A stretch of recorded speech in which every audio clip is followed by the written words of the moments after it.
Hey everyone, I'm here with a 2018 Subaru Outback 2.5i Touring, and today I just want to do a quick 44,000 mile update review on this vehicle.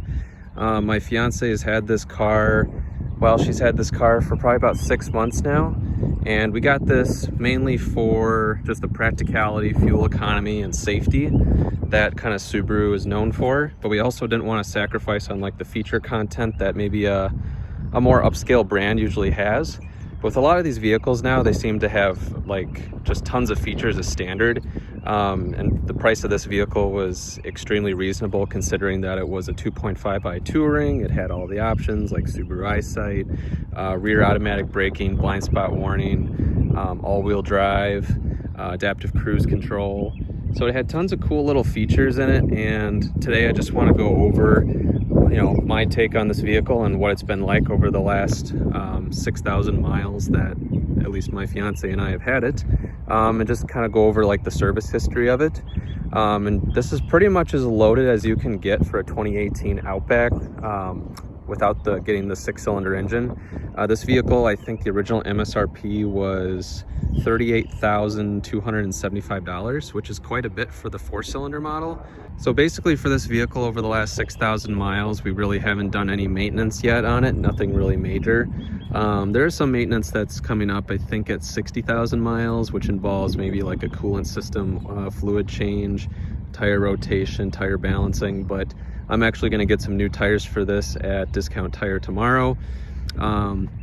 I normally would go with like Michelin's or Pirelli's for my choice of tire, but actually there's a new Firestone weather grip all weather tire that came out about a year ago, and it's an excellent tire. I read a lot of reviews on it, Tire Rack, Consumer Reports, and just generally Discount Tire reviews, and I was able to bargain down Discount Tire. So if any of you don't know, you can always kind of bargain with Discount Tire when it comes to the tire prices. I was able to get the tire price down from $157 to $139 per tire, so that helped out quite a bit, saved me about $70 overall. And so let's go over some of the issues and things that we've just noticed over the last 6,000 miles or so. So the first thing we noticed when we picked up the vehicle at 38,492 miles was that there's actually a chip in the windshield. So we had the chip actually filled. You could notice it at first, and it was like dead smack in the middle of the windshield. But luckily the dealer had us come back 2 days after our purchase and completely fixed that. They filled it with their glass company that they use, that they contract out. So now after, I was like a couple hundred miles of driving in rain and different conditions, you can't even tell that the windshield was fixed or patched and filled with resin. So that was actually really good. The second big thing that actually happened to this vehicle, we thought there was a loose exhaust heat shield underneath the vehicle that was causing some rattling noises. We ended up finding out that there was an internal transmission failure. Luckily this is certified pre-owned, and the vehicle was outside of its 36,000 mile factory warranty.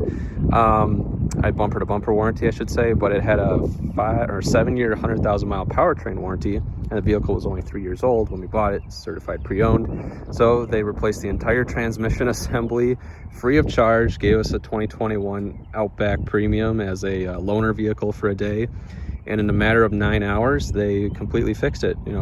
We brought it in at 8 a.m. in the morning on a Wednesday, and by 5 p.m. they gave us a call and we picked the vehicle up, and they replaced the whole transmission assembly. Again, this is a CVT transmission, and Subarus typically have very good transmission reliability, even the CVT models over the last, I'd say 6 to 7 years or so. Maybe about 10 years ago they had some more transmission problems, but over the last 6 to 7 they've been pretty robust. This is I think it's the Subaru TR580 transmission. It's internally designed. It is not a Jatco transmission. It's an internal Subaru designed and engineered and manufactured transmission with chains, not belts. So it's much more robust than a typical CVT transmission. So it's typically a lot better. So stepping into the vehicle and just kind of giving you guys a little bit different of a view of inside the car.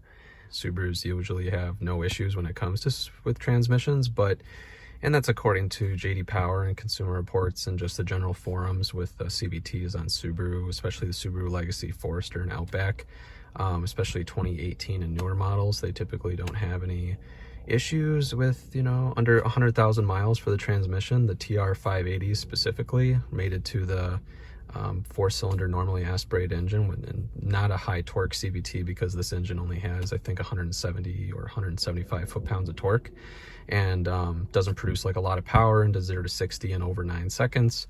But unfortunately, this vehicle did have a transmission failure. We did not notice any drivability issues. Like, it got great gas mileage, easily in the mid to upper 20s in normal driving. For miles per gallon. You know, we typically just drive very conservatively, and we had the vehicle for, we test drove it, we heard that rattle, and they said, oh, we'll fix it 2 days from now. So we set up an appointment, we purchased the car, it was under warranty, so no big deal. We'll get the bolt license, you know, tightened up for that exhaust heat shield that we thought was rattling. But after they looked at it for a couple hours, they gave us a call and said, yeah, we're hearing it from inside the transmission assembly. And because Subaru doesn't allow them to open the transmission assembly if the vehicle's under warranty, they had to just completely replace the whole unit and send it back to Japan for internal analysis so that they could open it up. The technicians and engineers in Japan can open it up, see what went wrong, and hopefully make a running change or an improvement for future models. They just replaced the whole transmission, which included the front differential, the transmission control module, I believe, along with the latest transmission control module software, new front differential, new transmission, new torque converter. So pretty much got the whole thing completely replaced. And I think if this had been a repair out of warranty, it would have been around $8,700 after labor, tax, dealer handling fees, materials, fluids, the part costs. The part itself, I think, was $6,200 or $6,300 just for the transmission part, the assembly itself, before labor or any fluids. So it's very expensive to replace this. But other than that, this vehicle has been almost flawless since we've had it for the last 6,000 miles in 6 months.